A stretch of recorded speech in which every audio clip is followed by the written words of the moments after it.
usually in a dangerous place. Being less than truthful. Oh, I don't want to do it. I don't like it. Kind of sad for the person. And then I wonder, do they really need help?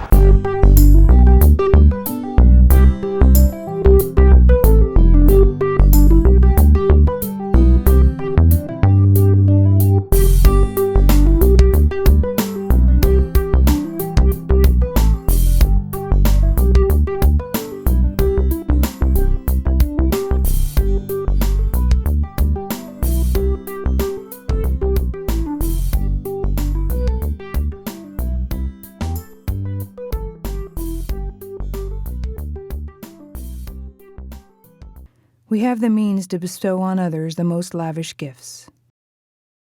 Love, kindness, laughter, encouragement, peace, time, forgiveness, joy, hope. There is not enough money to buy them and not too little money to give them. The more you spend, the wealthier you become. Yet nothing will cost you more than what you freely possess to give. Eden Elliott. With all the reality shows on television, we're able to go deeper into the personal lives of celebrities.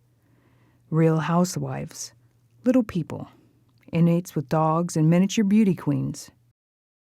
Hollywood packages the comedies and tragedies of people whose private lives they think you want to know about. They are delivered to our living rooms for an hour and then we go back to our lives. For a smaller segment of the population, their private lives are on display on the sides of freeways and under bridges. There is no channel to change and no way to tune out our perception of their misfortune. Who are these people? Sons, travelers, soldiers, neighbors, friends, sisters. Is it possible that the person holding a sign asking for money was your high school valedictorian? Could they be your uncle, who has not been heard from since he was discharged from the Navy? We traveled along Interstate 5 on America's West Coast, talking to anyone who held a sign and wanted to talk back. We did not ask them how they came to be in their situation, but allowed them to tell the story that they wanted. Unfortunately for me, I'm in the Human Services Department, so I just give. The United States defines the 2015 poverty level for a single person as having an income of less than $11,770. If you want to go smoke it, how well? Yeah. I'm more critical. I look. If somebody is not as able-bodied, I tend to be moved more that way. But if somebody looks more able than I, there should be an opportunity somewhere. They could do more. In 2014, the official poverty rate was 14.8%, or 46.7 million people. Well, it's pretty self-explanatory. I just noted that I've been traveling and trying to see some places, and well, I ran out of money and, pretty much got stranded here in Santa Monica. Well, I'm trying to find a job because it's hard to find a job, especially with me with a felony, It's hard. When you fill out an application, they say you got a felony, they look at you like you're crazy. My name's Debbie. I'm 58 years old, and I'm waiting for my Social Security disability, and all I get right now is just food stamps, so to help pay my bills, I have to come out and spange. But there's a cop out here right now. And if he sees me on Friday, he'll take me to jail. So I hope this. Is this the only sign you use? Yeah, pretty much. Homeless and hungry, anything helps. Thank you very much. God bless. Mm-hmm. Willie Baronnet, a professor of creative advertising at Southern Methodist University in Dallas, Texas, spent 10 years collecting signs from panhandlers all over the United States. I would also say that there are some really funny signs and some really artful signs, and there are probably some favorites that I would say, like I have a really simple one on my wall at my office at school, and it says 98 cents short on wife's ransom. Simple, funny, and effective. And it's on interesting materials. So there are signs like that I would say I'm entertained by some of the signs. Certainly there are some clever signs. And some are beautifully drawn, and the lettering is amazing. It's actually a pretty normal sign. I can't take credit for thinking of it, neither can my boyfriend, and neither can half of the people that flown it. When you take a pizza box and you open it, and on the inside it says, ran out of pizza, can you spare some dough? We're asking for help for, usually for gas and food, and for continue our job search, because we have to keep going to do interviews, and we go to the library, get on Craigslist. So we need gas because we're always being asked to move everywhere. Yeah, I'm selling. We sell artwork to stay in our room. We have to pay $22 a day. My husband is severely disabled. He's had 9 back surgeries and a hip surgery. We're waiting on Social Security, so we do this to make our room rent every day. We try to sell our artwork to make room rent, and that's the most important single big expense that we have. This is just to make ends meet, and then I give, like I say, 50% of my proceeds of what I get from my sign flying to the VA hospital. Traveling, broke, and hungry, because we're traveling and we're broke and we're hungry. My sign? You give money? It's straight to the point, short, and it seems to get the job done. Most resumes ask for a paragraph describing an applicant's character. Sign flyers have about 15 words and never get the opportunity to explain the details. Well, unfortunately, I usually judge people on the side of the street, so I think that they're just trying to put something on the cardboard that someone will try to identify with to give them money, whether it's true or not. If I have something to give them, I'm giving them something, just because they're willing to hold a sign at the end of the freeway, and they are in need of something. They could be a drug addict, have mental issues, I don't know, but they need something more than I need it because they're willing to hold a sign about it. Awesome. They could be lazy too, though. My dad went drunk, thought it was funny. Someone else drew the bridge in school. So we got death, we got... I didn't do that, I don't know what that's about. Someone else did that. Okay. Bridge. And that one, I guess, makes people happy. They like it, whatever. I ran out of money. It's hard to pay my bills. Went and got an estimate done for the car. We have post that too, but it's paper and it's kind of fragile. But we have it right here. If anything we ask for something, we have to show proof, because we see other signers who maybe look like they may or may not be for real, and we can understand that. But I've heard about people that make more money than I do from people that have signs like this, especially up on 4th and Union in Seattle. There's one woman up there that makes like $500 a day. And I don't know if she's homeless or what her situation is, but you know, it just kind of makes me feel like, you know, she's making a living. The mission of Real Change News is to offer a low barrier and opportunity to homeless and low-income individuals while taking action for economic justice. I'm a field organizer here. I was a vendor in 2003. I sold the paper from about September 2003 until, well, just long enough to get a 2004 badge. Well, I was selling out here on South First Avenue here in Pioneer Square. This gentleman folded up a crisp $20 bill and actually pushed it into the palm of my hand. So I had to look, you know, and it was 20 bucks, and you know, I was really impressed. I mean, I got a $1 newspaper and he's giving me 20 bucks. It's a windfall. I remember I bought a pouch of tobacco, I bought some coffee. I like coffee with 2 shots of espresso, and I put a little gas in the car. So obviously when you're living in your car, things can get to looking kind of dark. So that windfall really restored my faith in humanity. Could a greater miracle take place than for us to look through each other's eyes for an instant? Henry David Thoreau. What do you do if you lose your job, your wife leaves you, man, you know, and you've got nothing left and you're out on the street? How do you survive? What do you do? I used to be a live-in caregiver for a quad. And the first time I started signing was when the governor of Washington decided to take $800 of my paycheck away for just cutbacks. I actually worked in the grocery industry for the last 10 years. And you got laid off? Yeah. Do you keep applying at grocery places? I do, but the problem is with, see, I'm a journeyman checker, freight crew, produce. I mean, you can just throw me into the check stand and I'll do it. I don't need any training. but they're gonna have to pay me big bucks because I have a union withdrawal card. They'd rather hire some kid off the street for minimum wage and just train him. Matt Longmire is a documentary filmmaker. His film Cardboard was a result of 2 years studying the people who beg for money in Seattle, Washington. People who have homes and still continue to panhandle may do that for any number of reasons. One of the big ones is, let's say you're in you're getting support for housing. Well, they actually have regulations that say you can only make so much money. If you make past a certain amount of money, then you no longer need that support and they take it away. So if someone is in support for housing and they make just enough to stay in support, but say their child has leukemia or something that they have to really heavily support. They may not make a lot panhandling, but it's a way to add a little bit of extra money that's off the books that will keep them in the support for housing.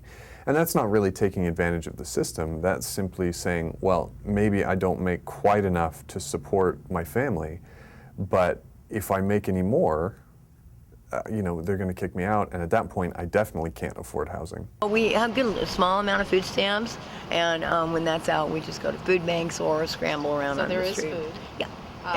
What about health care? There's a free clinic, Old Town, but still it's not up to optimum by any means. I mean, for example, all the hardware in his body, they still won't give him pain pills. He has to, we're seriously considering methadone for that. I don't think a lot of them would choose to look at that as a job. I do think some of them would. And there was a woman in Chicago, for instance. She was with her 2 very young grandchildren. And I bought her sign, talked to her for a little while, and she said, I got to feed these 2 little girls, and this is how I do it. And in a sense, I think she might have thought of it like a job. There are some people who definitely, I believe, choose to stay on the street for whatever reason. It may be they don't feel like they could get and keep a job. Maybe they don't feel, and maybe they aren't even mentally in a place where they can hold a job.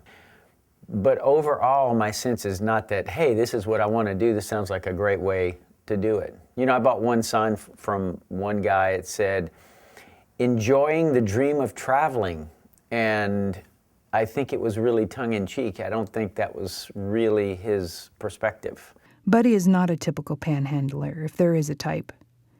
We asked him what brought him to Seattle from Boston. Believe it or not, to get the hell as far away from my mother-in-law as possible.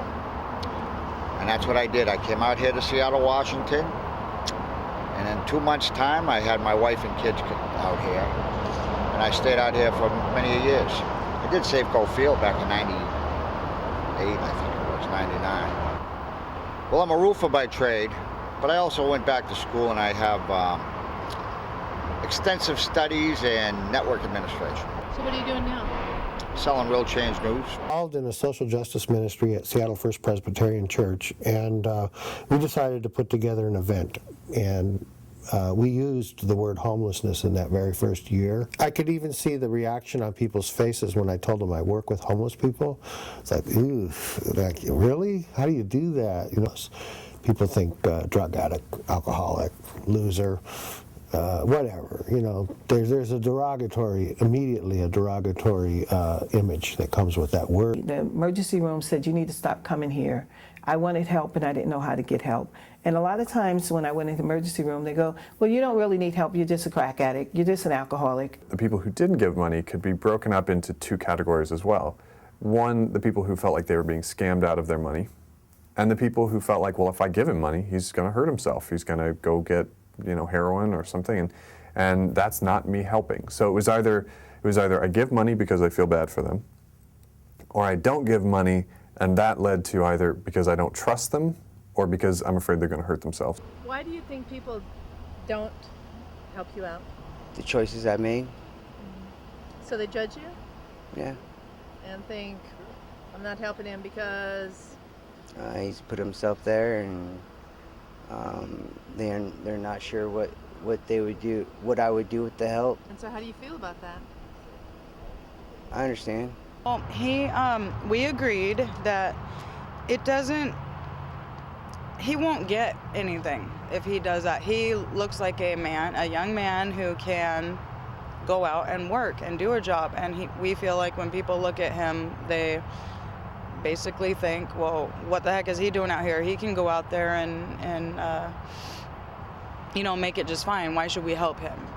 He said in the past when he's tried to, you know, bum money from people or whatever, panhandle, that he doesn't get much. So we agreed that it's just more beneficial and it work better if I come out and do this, and his part of the job is to look after me and make sure I'm safe, and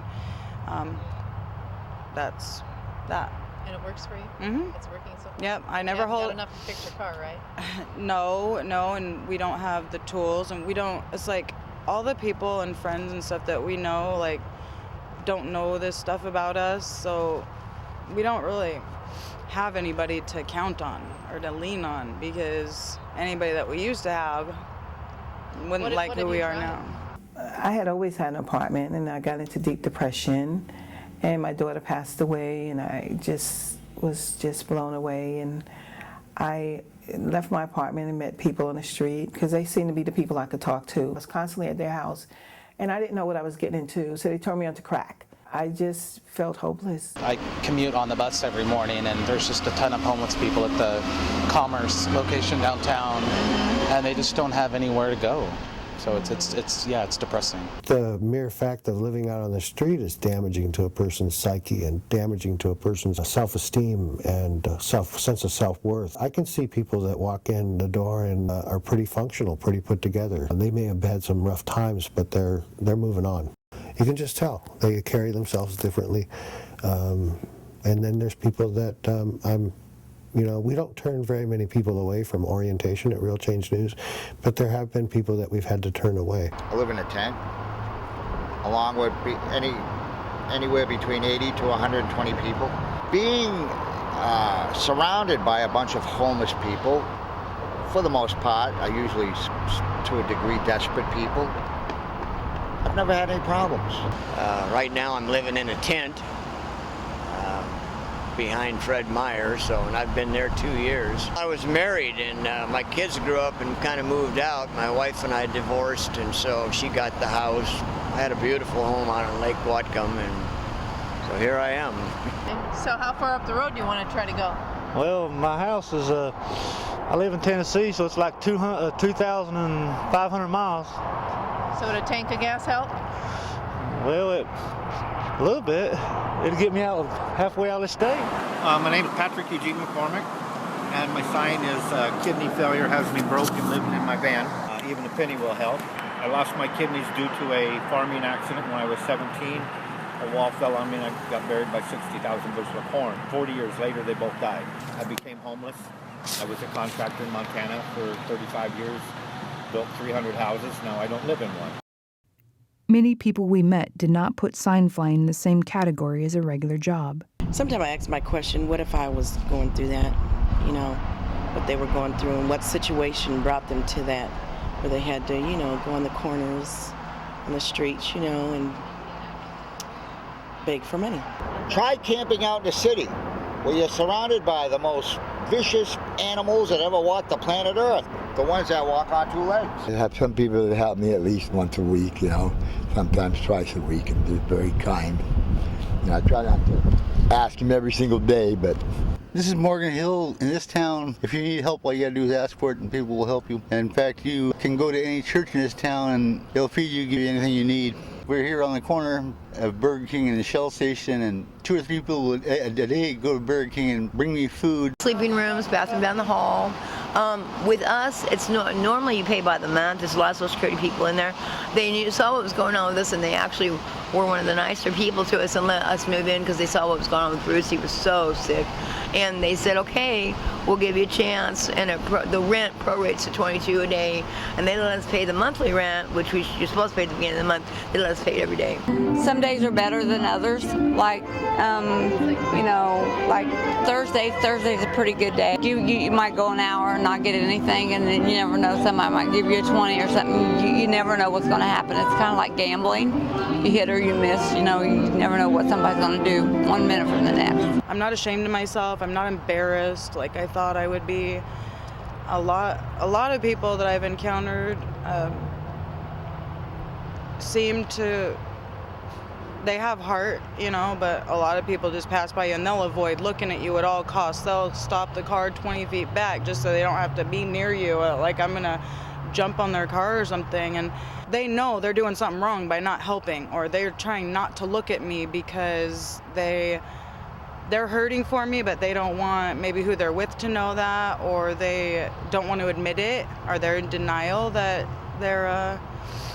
they are feeling some kind of empathy or sympathy for me, and they don't want anybody else to know, I guess. There's a sign we bought in Detroit. I turned the sign over as we were driving away, and in red ballpoint pen on the back of the sign it said, "Sorry for being a bum," which is what he was looking at while he was holding the sign.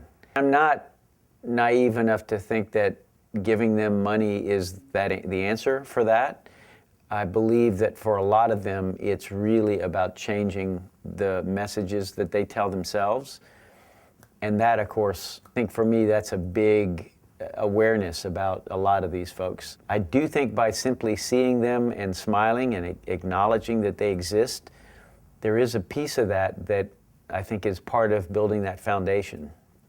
Because I believe if everybody got just basic regard in their lives, how different might it be for them to the way they talk to themselves about their situation.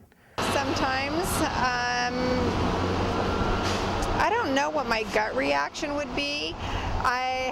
There's the humanity side where you feel like, wow, that's so unfortunate. And then there's the other side, because you hear sometimes that people do this almost like a job, and sometimes bring home, you know, more money than people who are working for minimum wage kind of thing. So I will say that I generally just kind of drive on by, but I do donate to the organizations that help people get off the street and kind of funnel the funds in that way. Doesn't matter what they think as they're walking by, you know, like they gotta realize that unlike, I have people shout at me all the time about like, get a job, you know, fuck you, I'm trying to get a job, okay? Like, chill the fuck out, help somebody out, you know, I'd do that in your situation. While you judge me by my outward appearance, I am silently doing the same to you, even though there's a 90% chance that in both cases our assumptions are wrong. Rochelle E. Goodrich. I can count the number of people we've turned away in my orientations on one hand. It's not a very common occurrence. This is truly a low barrier opportunity for people to earn income. You don't need ID to come here and sell the paper, because ID is often a barrier that keeps people entrapped in poverty. So that's the purpose for not asking for ID. So when I started, I thought I was going to be making sort of I don't want to say a sad piece, but something that was, I thought I was going to be making something very touching. And I had no real goal. I didn't know what to expect. But what I did go into it with was sort of the same stereotype that everybody expects. A sad homeless person is someone holding a sign and has a big beard and, you know, just kind of stands on the street. One of the first things I learned was that not all panhandlers are homeless.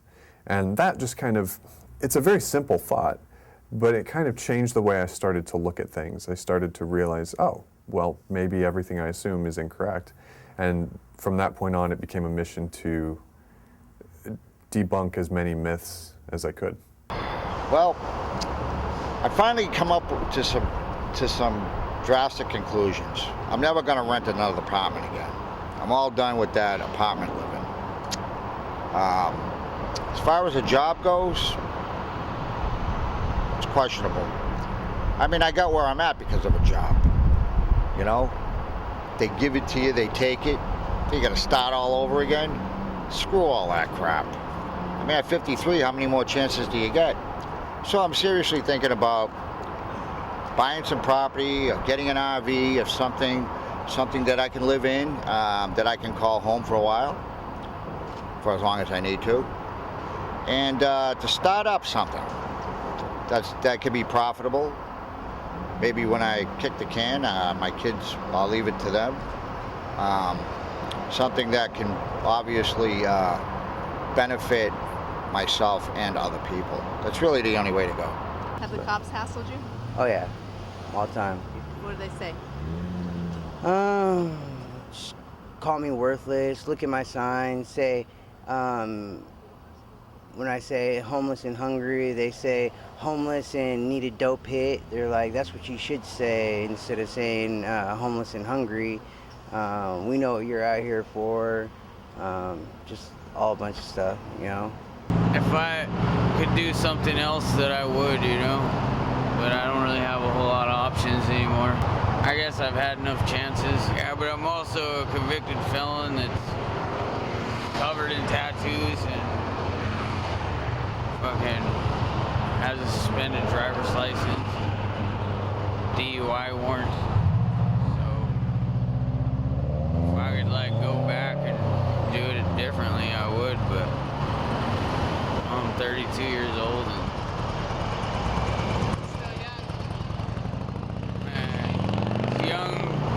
that's young in your world, but not mine, because there's not too many people that live very long out here anymore. So one cop said he only takes people to jail on Fridays because they can't get out of jail until Monday. So you cannot hold a sign until after 5? Right. Do you know why? If I go on Parkerdale and Broadway right now, and he can, he'll take me to jail because it's Friday. What are you charged with? They say this is illegal to stand on an island with a sign. Some people might think that they're better than them, and we all deserve the same, opportunities and stuff. There is no common employment background. Steelworkers, doctors, teachers, waitresses, artists. I used to work, yeah. I worked in grocery stores, retail stores. I waitressed. I worked in restaurants, just like minimum wage jobs, not any particular training or anything. Just trying to jack of all trades. I know a lot about electronics, and I used to work for the military, so I do have a brain. Just to I've been kind of like running downhill lately, and I've been working out.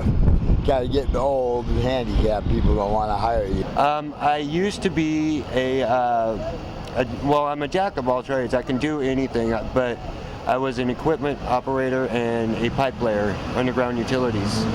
So I used to make pretty decent money, but the past few years that's, gone down the tubes. I had a whole art book full the cops took because I was sitting on the sidewalk. And that's against the law? Right here, sitting on the sidewalk right now is against the law.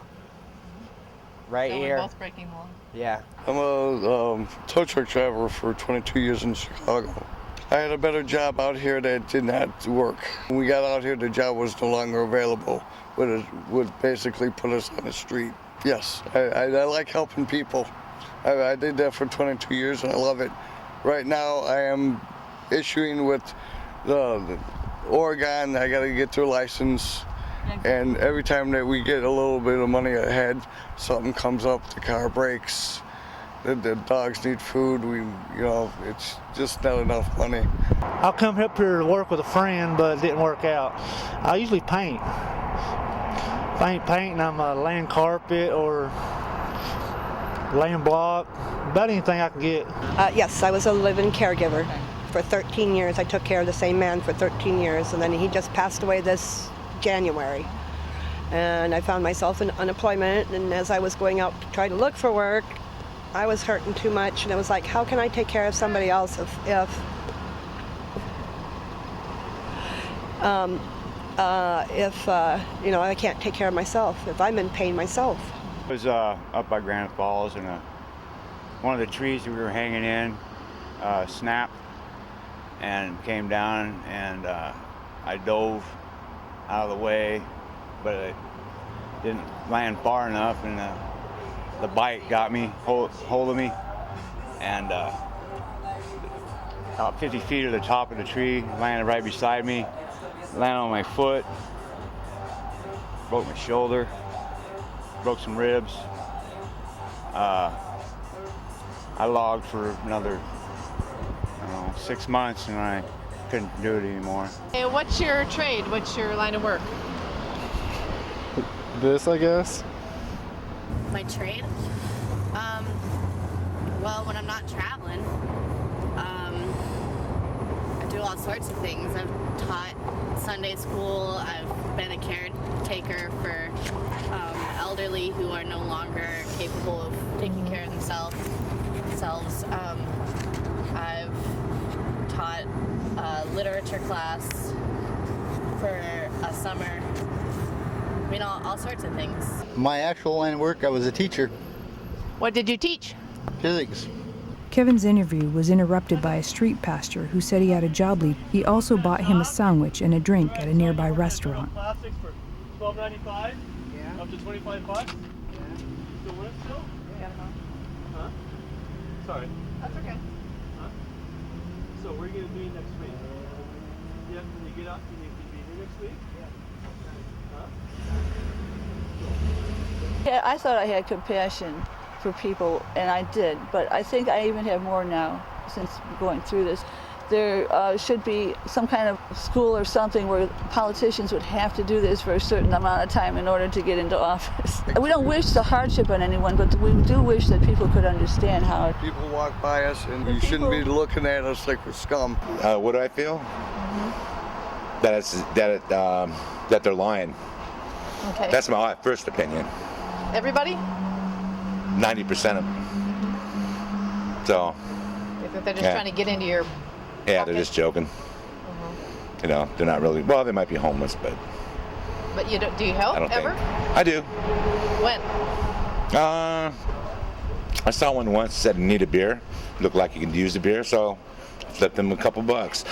Well, it actually kind of makes me feel bad for them, but then again, it's kind of like lots of people have like other responsibilities, like people go to school and stuff, and like they earn what they have, and it's like some of the homeless people, they got the same opportunities, but they didn't take like the initiative and do that. So yeah, but I do feel bad for them. Or like what makes them feel that they can't get a job, or what is it stopping them from getting a job? You know, sometimes you see the same people repeatedly staying at the same spot, like in front of possibly McDonald's, and it's like, McDonald's accepts anyone.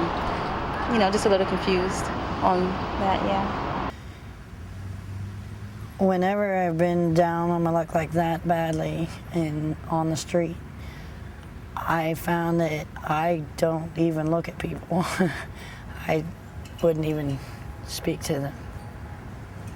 Why is that? Because I felt like I was a part of a different culture that didn't belong with society. Me personally, I feel sympathetic in a way. If they can stand out there, they can go get a job, because I'm sure they're not without family. Everybody has family. Everybody has resources they can, I feel like if you're outside on the road, you haven't exhausted all of your resources to get a job. But I do contribute sometimes, I don't contribute all the time, to people. And you can always tell if they're really needing it or they're just doing it for show, because they're lazy.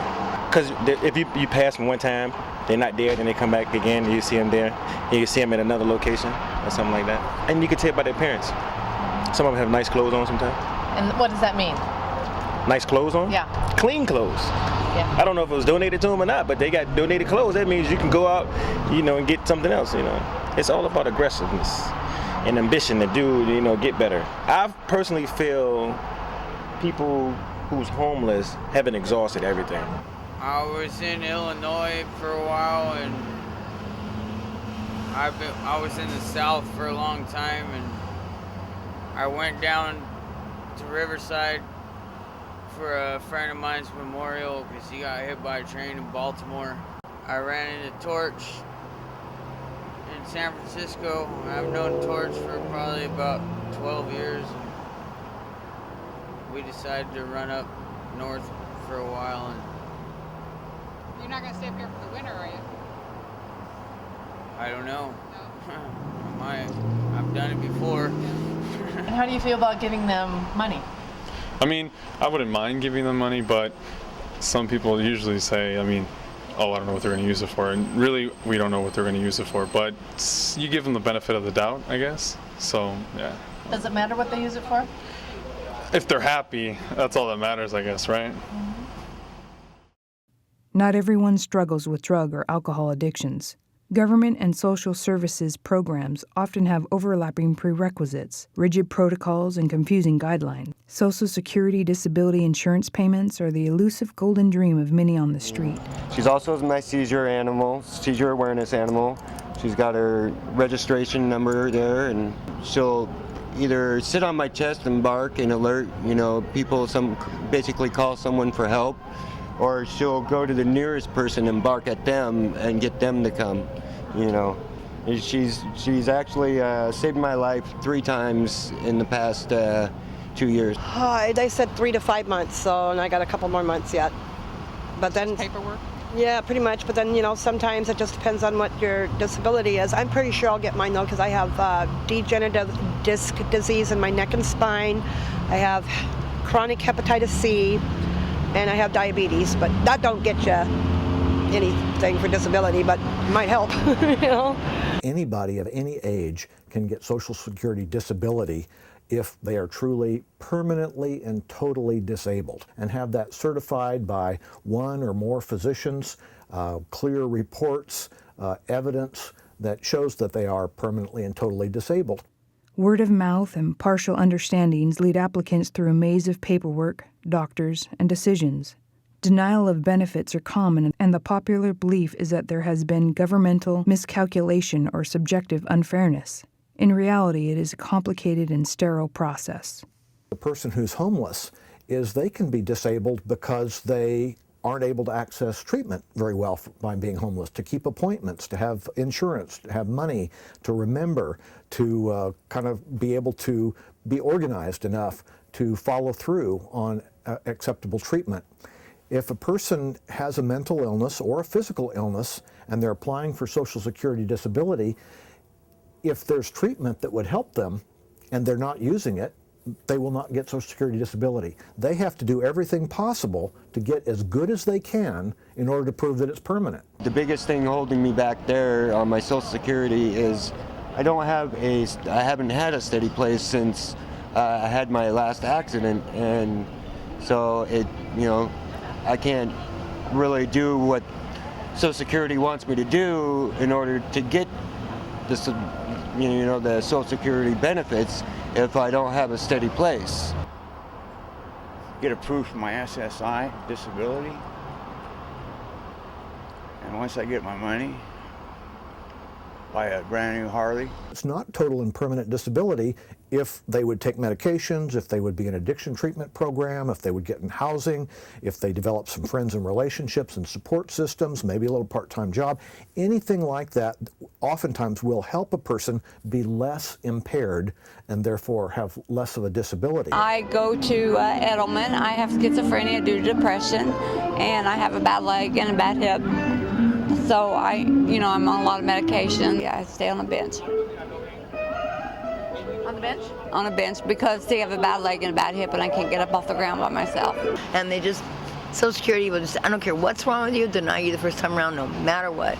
And then you've got to wait for that denial waiting period, then you go back to court. And that's where we're at now. We go back to court sometime next month. We haven't got the paper yet, but it should be within October. Sometime in October, which we know he's going to get it. I mean, we want this because we're going to stand in front of a judge, and all I got to do is watch my husband walk. It's just he can't walk without the aid of a walker or a wheelchair, and he obviously cannot go back to work as a commercial electrician or any kind of construction trade. Words impairment that causes a specific incapacity to do activities of daily living. Maybe have trouble with being able to mail a letter, to make a phone call, to take care of their personal hygiene, to use public transportation, to access grocery stores and food, basic requirements of living, and then on the next level to be able to demonstrate that because of whatever their illness is, mental illness or physical illness, that there is no gainful employment, no paid employment that they would be able to do for any substantial length of time because of that impairment, and that nothing will make them any better. So if a person's on the street and is hoping to get disability, they realize that they have to go through a gauntlet, a series of treatments to get as much treatment as they can, to get to the best level they can, and at that point they have the opportunity to apply for Social Security disability, and a doctor or an independent medical examiner will be able to say, okay, well, you have your treatment, you're not using drugs and alcohol, you're not homeless anymore, you're doing all the things that could help you, and your impairment still causes you not to be able to work and earn money. Therefore, you are a good candidate to earn Social Security disability. I get my Social Security disability, and I'm, set with, my funds coming in every month. I'm leaving. How much would you get? Do you know? Well, yeah, but I ain't gonna say. Yeah, but enough to live on, right? Yeah, oh yeah. Oh yeah. Oh yeah, plenty. Because you lived on. And help. I want to, live on it and help my grandsons and my daughter. How would you describe your life?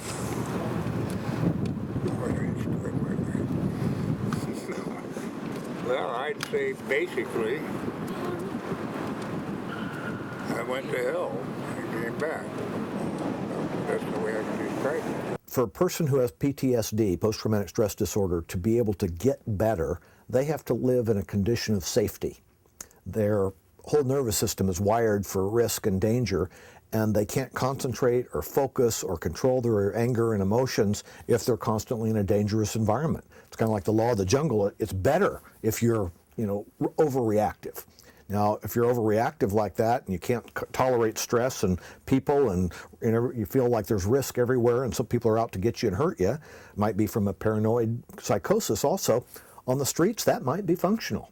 In fact, you might have to stay in a less healthy way of living that makes it very near impossible for you to really get as good as you can get. So being homeless oftentimes interferes with your ability to get the treatment that would allow you to get Social Security. Applicants must have an address where they can receive mail and a means of contact. Many have worked at jobs that did not offer medical benefits, so health conditions that would normally be minor if treated promptly turn into debilitating disorders that cost far more than money. Social Security is not all that social, and there is no security involved. Probably the most prevalent contagious disease that they get infections with is with a normal skin bacteria that we all have. It's just that they are not in an environment that they get their skin washed or protect their skin the way we do. So they get a lot more little cuts. They're using drugs, so they're putting needles in their skin. So they get a lot of infections with very common bacteria. So those bacteria would not affect us because we're probably not going to be exposed to the environment that they're exposed to. Women especially face a lot of violence. They're victims of violence on the streets and are often, fleeing from guys that have taken advantage of them or are pursuing them. So they can't necessarily be in the same place. Drugs that like to help your mental. The ones that I can get are highly addictive. They're really potent. I'm an addict anyways. Of course I'm clean, you could probably notice, but if I would get on them, shit would happen all the time. Like I'd have a script for free drugs. I don't need that. Yeah, I guess no, they don't have meds for me. Who do I love? I love me, baby. No, well, you gotta love yourself. If you can't love you, then how do you love anybody else? I do love life. I love the challenges. And boy, I'll tell you, there's quite a few of them. But I wouldn't have it any other way. Who do I love? My 2 kids. Well, we love each other. We love God. We love our pets, our animals. Who do we love? I love my dog. This isn't my dog. My friends have my dog down the street. I've had my pit bull for about 8 years. I love my dog more than everything. I love all my friends. I love this guy. I love my friends, my mom, pretty much it. Just my dog, all my friends, and my mom. Who do I love? Man. You know what? My family, my nieces, my daughter.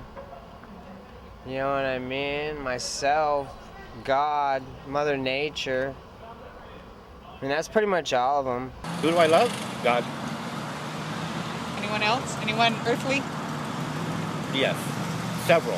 I have about 35 girlfriends that are under 35 years of age. Okay. So they're all special. Yeah. They're all the same. Okay.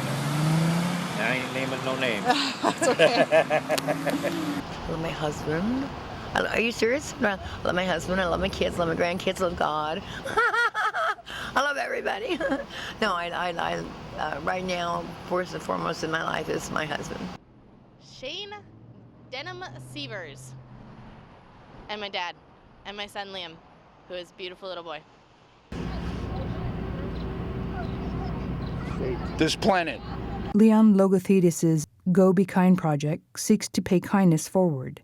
He recently met Daniel. Daniel's sign had a lot to say, and he is doing what he can with what he has. I was walking in the streets, I read his sign, and I thought, there's something special about this man, because you can't write something like that and not have something flowing through your veins that is tinged with goodness. I try to be positive to people in the morning, tell them good morning, they look nice. It makes me feel good to try to see people smile. I don't get a lot of positive back, but...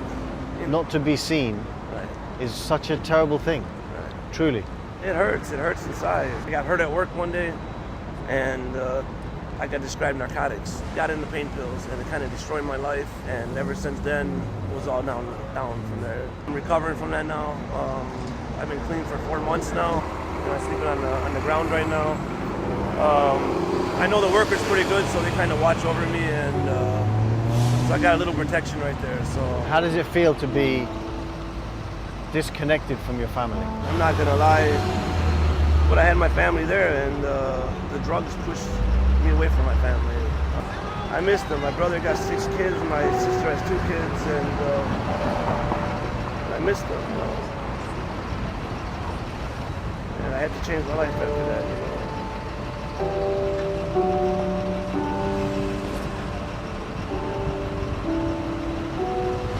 I'm going to give you $1,000 to get back on your feet, and most importantly, to reconnect with your family.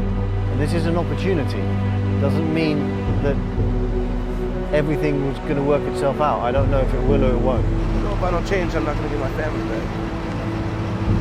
And I'm going to buy you a cell phone. You're going to use that phone to call your mum. Thank you.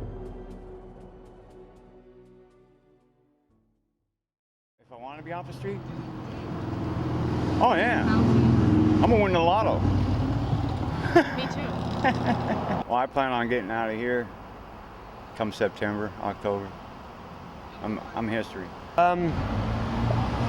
I believe I'll be in Nebraska with my girlfriend and, helping her raise her kids, And everything that I've judged about somebody else has happened to me. And so this year, going through the things that I have gone through, like I lost this really good job because of some stupid choice I made. And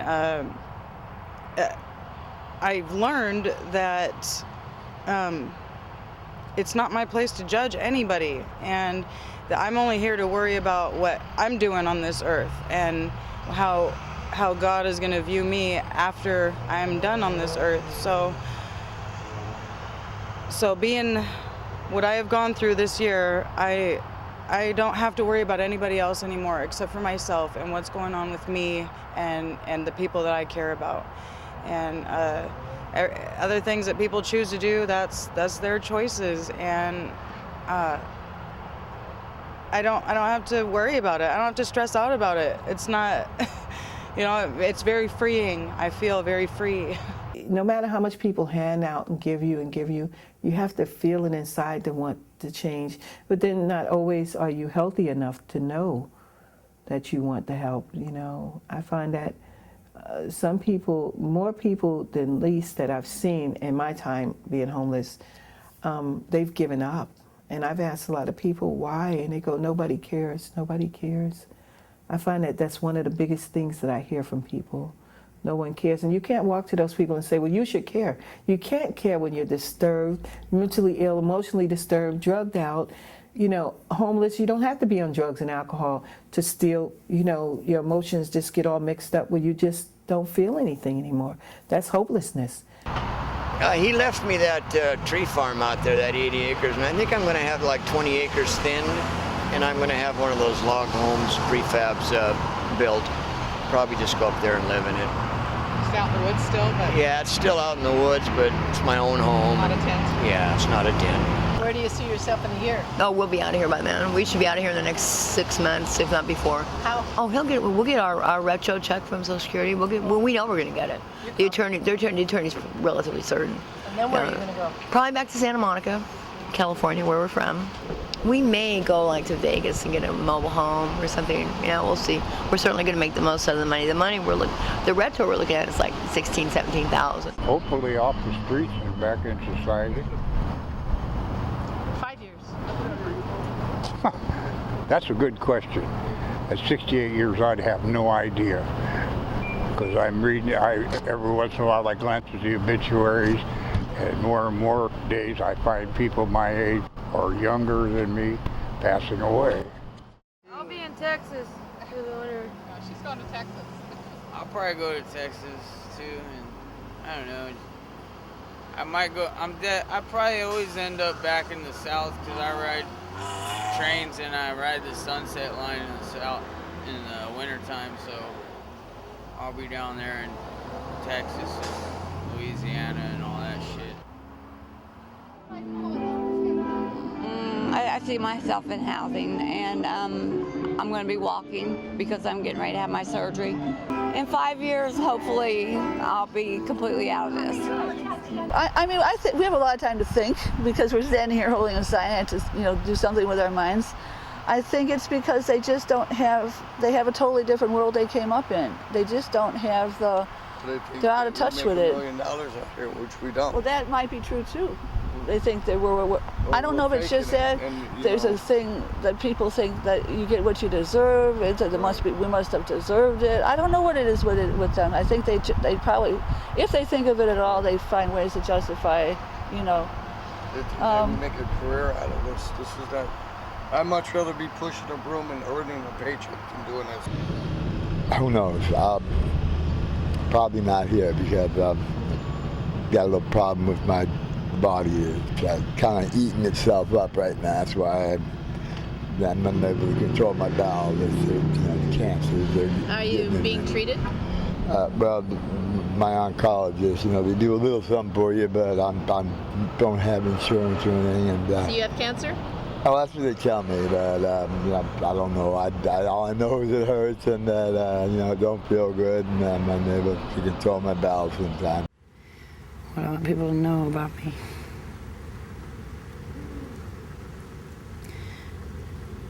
I want people to know that I have something to offer to them. And I want people to know that I want to accept their offerings. When someone with nothing offers you a smile, they are giving you all they have in the world. Smile back.